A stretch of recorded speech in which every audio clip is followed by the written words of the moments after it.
Have you read the book? Yes, of course. Wow! I read all 4 books in 2 days, actually. Yeah, diary. We all I really did.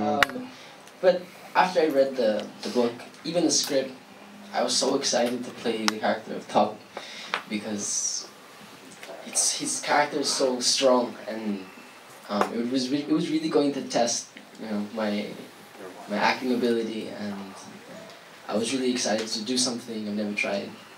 So overall, I was really excited. Thanks, James. And Nadine, did you read the book? Okay, yes po. I read the Yay! book. Nakadalawa! 2 against 2. Go, bebe! Actually, after ng DNP, sabi nila sa akin, okay, basahin mo tong libro. As in, ganun ka-casual. Binigay lang nila libro and then sabi nila sa akin, basahin mo next project mo.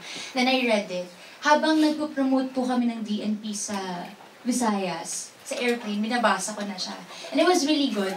Actually, I don't really read. I don't like reading books. Pero yung Talk Back and It was the second book ko na nabasa ko and na natapos ko.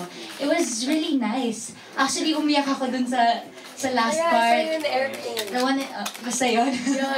Sobrang umiyak ako. So, after reading the book, sobrang kinabahan ako. Kasi ayoko pong ma-disappoint yung mga diehard fans ng book.